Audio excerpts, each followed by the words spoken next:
Hey everyone, today we're going to do some very easy verse mapping together. We're going to mark up Jude 15. All you need to do is copy down the verse on an index card or a sheet of paper, grab some colored pens and pencils, and come back here so that we can mark up this text together.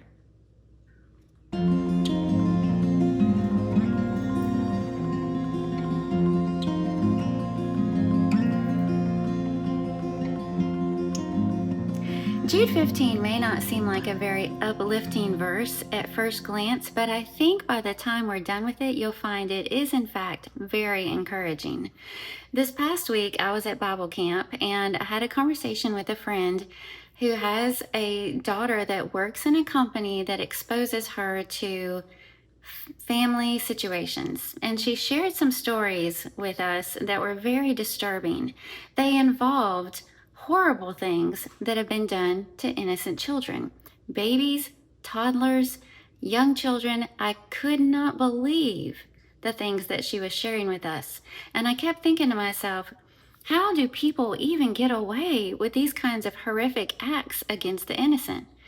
If you have felt that way before, if you've been frustrated, you see people taken advantage of, you've seen the downtrodden stepped upon, then I think you'll find this study very encouraging. Let's get started. If you're ready to go, all you need is Jude 15 written out. I'm using an index card because I keep all of mine in an index box.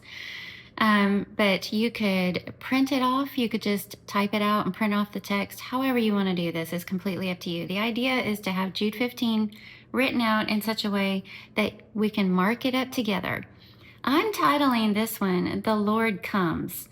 And the reason for that is because the verse right beforehand, Jude 14, says, Behold, the Lord comes with 10,000 of his holy ones to execute judgment. Then it goes on into our verse. The Lord comes with 10,000 of his holy ones to execute judgment. So I'm titling it, The Lord Comes. Jude is right before Revelation, a one-chapter book. It only has 25 verses in it, and we're going to look at one of those together. To mark this up, you can use whatever you want. I have colored pens, I have different colored highlighters, colored pencils. The idea is to just make as many observations as you can on the text, and then we'll see what application we can make from what we've learned from those observations. The first thing I like to do is to look for any references to deity and then highlight them. This doesn't mention a proper name, but it does have the word him at the end, which refers back to the Lord in the previous verse. So I'm going to go ahead and highlight that. I usually highlight all references to deity in yellow. You can mark it however you want and note it however you want. I'm using these highlighters by Mr. Pen called Sleek Gel Highlighters. They're very smooth. They go on like butter. So really good for this type of stuff. I don't know that you'd want to necessarily use them in your Bible because I think this kind of leaves a mark on the other pages of your Bible. The next thing I like to do is to look for repeated words. And we have a couple of words in here that are repeated quite often. The first one is that little word all. Look at all the references to the word all in this one little verse. Whoops. Here's another one. So it looks like we have 4 occurrences of the word all. You can highlight those, circle them, underline them, however you want to note that. And then another repeated word we have is that word ungodly.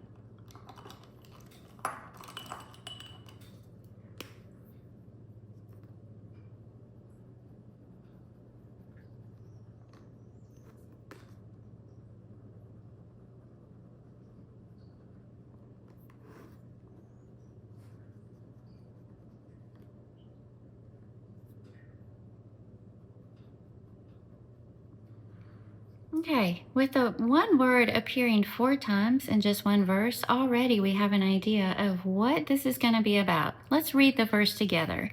We've already said verse 14 says, the Lord comes with 10,000s of his holy ones to execute judgment on all, and to convict all the ungodly of all their deeds of ungodliness that they have committed in such an ungodly way, and of all the harsh things that ungodly sinners have spoken against him.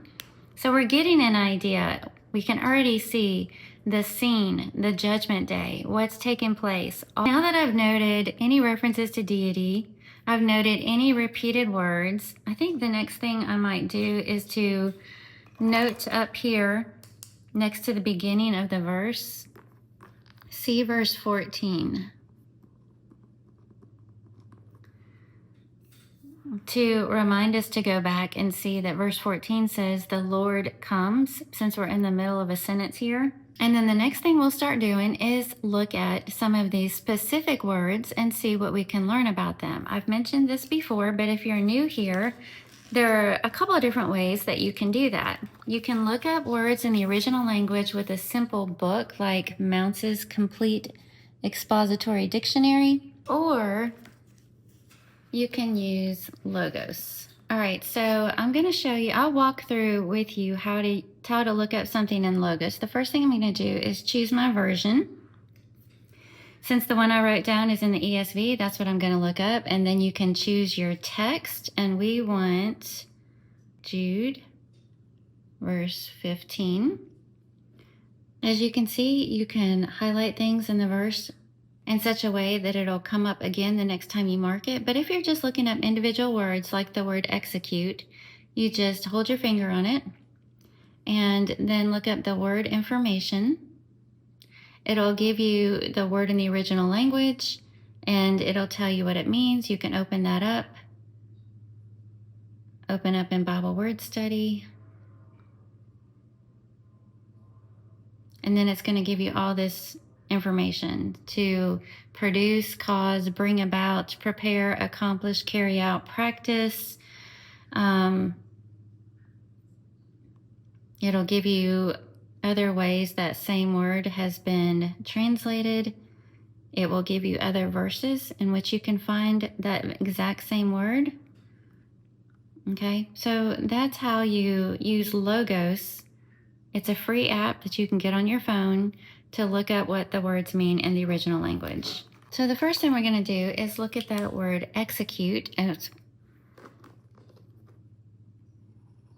And as we saw, the word means to bring about or carry out. And you can draw a little arrow out to the margin and write what it means. You can write what it means right above it, which is what I'm going to do. Bring about, carry out.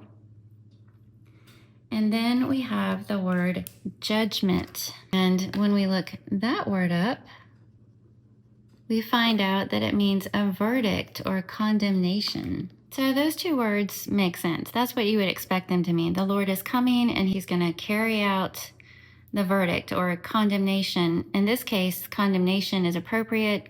It has more of a negative connotation to it because we know he's talking about the ungodly of all their deeds of ungodliness. All right, on all. We've already highlighted this word because it's a repeated word in the text, showing the comprehensive nature of what the Lord is going to do when he comes. On all, to convict all the ungodly of all their deeds, all the harsh things. No stone left unturned, no ungodly deed left unpunished, no unrepented ungodly deed. All those things that people think that they're doing in the dark or they're getting away with, they will not get away with them. Which brings us to our next word, which is convict. To convict. And when we look this one up, it means to bring to light, to expose, to punish. Bring to light. We just mentioned there are things that people think they're getting away with, that they're doing in the dark that no one will ever know about, but it will be brought to light and it will be exposed. All right, that brings us to the next repeated word that we noticed, ungodly, ungodliness. So let's just note this one right here. Draw an arrow and write what it means. It means impiety. So think of piety. This would be the opposite of that. Impiety, profaneness, wrongdoing, wantonness, violence. You can choose any of those words to write down. Kind of makes me think about what we hear in the news. Violence going on around the world and in our own communities. So the ungodly, those who are practicing these things, and all of their deeds of ungodliness. So let's look at that word, deeds.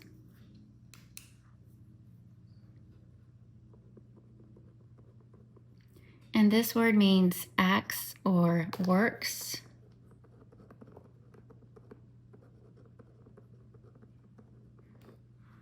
They're acts of wrongdoing or violence that they have committed in such an ungodly way.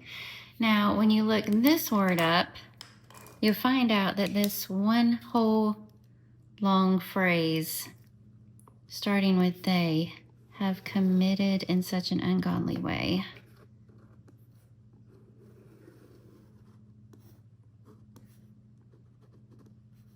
Is one word in the Greek, in the original language, and it means to sin against, act profanely, or behave as a criminal. All right, so we're building on this picture. We're digging into this text of this one verse and getting a clear picture of what Jude is talking about. So that leads us to the next phrase, and of all the harsh things that ungodly sinners have spoken against him. So now we're going to look at this word right here, and harsh things, it's actually one word, which means cruel, rough, or unpleasant.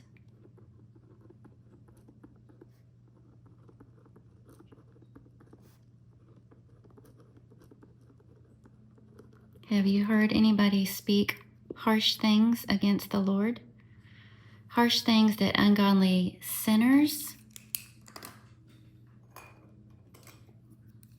those are the guilty and the wicked, have spoken against him. And we'll just note here that him is the Lord.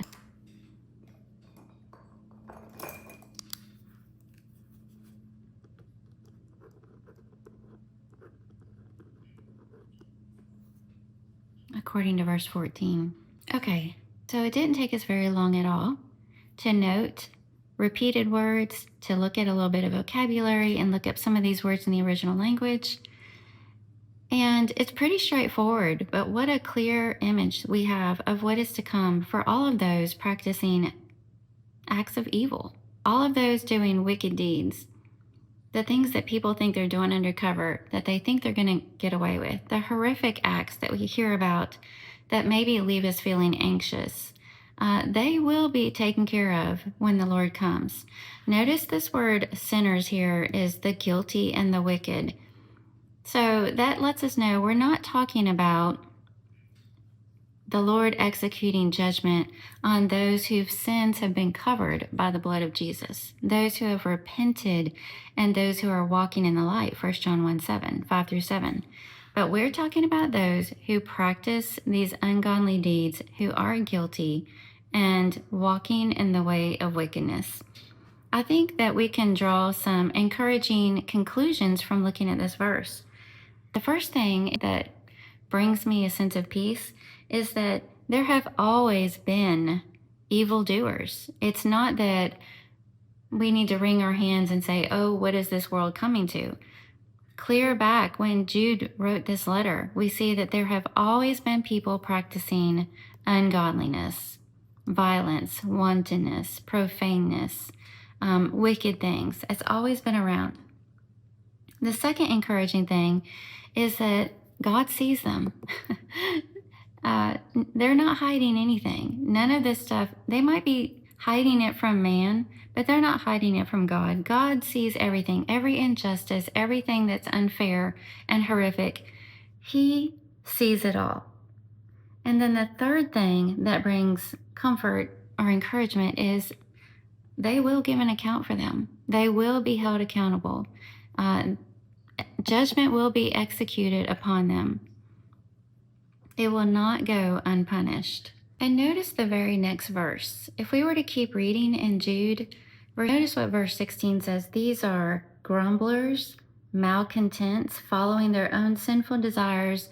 They are loud-mouthed boasters, showing favoritism to gain advantage. So Jude continues on with giving examples of who some of these people are and some of the things that they're doing. And he goes on to say, there will be scoffers following their own ungodly passions, people who cause divisions, worldly people devoid of the Spirit. But you, beloved, building yourselves up in your most holy faith and praying in the Holy Spirit, keep yourselves in the love of God, waiting for the mercy of our Lord Jesus Christ that leads to eternal life. That is blessed assurance.